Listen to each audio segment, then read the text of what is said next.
ዛሬ የስኳር ታካሚዎች ሊያውቋቸው የሚገቡ መሰረታዊ ነገሮችን እነግራችኋለሁ። ጤና ይስጥልኝ፣ ዶክተር ሲሳይ ነኝ፣ የውስጥ ደዌ ስፔሻሊስት። የመጀመሪያውና ዋናው አመጋገብን ማስተካከል ነው። የስኳር ታካሚ ከሚበላቸው ምግቦች ላይ ወይም ከሚጠጣቸው መጠጦች ላይ ስኳርን እንደ ማጣፈጫነት መጠቀም በፍጹም የተከለከለ ነው።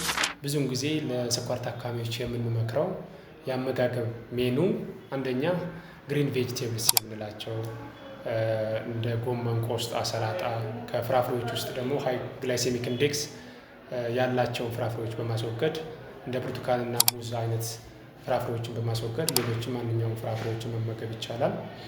ላይክ እንደ አቮካዶ፣ እንጆሪ ወይም ሀባብ እነዚህን ፍራፍሬዎች መመገብ ይቻላል። ፕሮቲን ብዙውን ጊዜ ለስኳር ታካሚዎች የሚመከረው ፕላንት ቤዝድ ፕሮቲን ቢሆን ለምሳሌ እንደ ባቄላ፣ አተር፣ ክክ እንዲህ አይነት ምግቦች ይመከራሉ። የግድ ስጋ መመገብ ካለብን ሊን የሆነ ብቻ ስጋም ሊሆን ይችላል መመገብ እንችላለን። በተለይ ቅባት ያልበዛበት ጮማ ያልያዘ ቢሆን የተመረጠ ነው ማለት ነው። ሁለተኛው የአካል ብቃት እንቅስቃሴ ነው። የስኳር ታካሚዎች በሳምንት 150 ደቂቃ እና ከዛ በላይ እንዲሰሩ ያም ማለት በሳምንት 5 ቀን ለ30 ደቂቃ ማንኛውንም እንቅስቃሴ ኤሮቢክ በተለይ ኤሮቢክ ኤክሰርሳይዝ የምንላቸውን እንደ ፈጠን ያለ ጉዞ፣ ብስክሌት መንዳት፣ ውሃ መዋኘት፣ የቲም ስፖርቶችን መስራት፣ ክብደት ማንሳትን ጨምሮ ማንኛውንም የአካል ብቃት እንቅስቃሴ ማድረግ ይጠበቅባቸዋል ማለት ነው። ያው መዘናጋት የሌለብን መድኃኒቶቻችን በአግባቡና በሰዓቱ መውሰድ መዘንጋት የለብንም። አንዳንድ ታካሚዎች ስኳርን በእንቅስቃሴ ወይም በአመጋገብ ብቻ መቆጣጠር እንደሚቻል ያስባሉ እና ይሄ ትክክል አይደለም።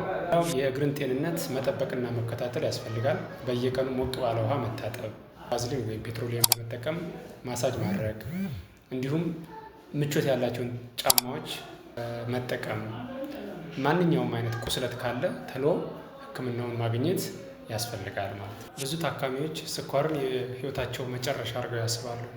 ጭንቀት፣ መጨናነቅ፣ እንቅልፍ ማጣት አንዱ ስኳርን ከፍ ከሚያደርጉ ምክንያቶች መካከል አንዱ ነው። ስለዚህ የተለያዩ ስትረስ ሪሊቪንግ ኤክሰርሳይሶችን ማድረግ፣ በቂ እንቅልፍ መተኛት፣ ሙዚቃ መስማት እና ጭንቀትን ማስወገድ ያስፈልጋል ማለት ነው። ስኳር የሚታከመው የስኳር መጠንን ለመቀነስ ብቻ አይደለም። ስኳር ለረጅም ጊዜ ሲቆይ የተለያዩ ኮምፕሊኬሽኖችን ሊያመጣ ይችላል። የነርቭ ችግር ሊያመጣ ይችላል። የኩላሊት ችግር ሊያመጣ ይችላል። የአይን ችግር ሊያመጣ ይችላል። እንዲሁም የልብና ሌሎች ተያያዥ ችግሮችን ሊያመጣ ይችላል። ስለዚህ እነዚህን ኮምፕሊኬሽኖች ለማስወገድ ወይም ለመከላከል ማድረግ ያለብን ስኳራችን የሚፈለገው ታርጌት ላይ መሆኑን እርግጠኛ መሆን መቻል አለብን ማለት ነው። አብዛኛውን ጊዜ የምንጠቀመው ሄሞግሎቢን ኤዋንሲ የሚባል ምርመራ አለ። ከሐኪሞቻችን ጋር በመነጋገር ስኳራችን የሚፈለገው ታርጌቱን ላይ መሆኑን እርግጠኞች መሆን መቻል አለብን ማለት ነው።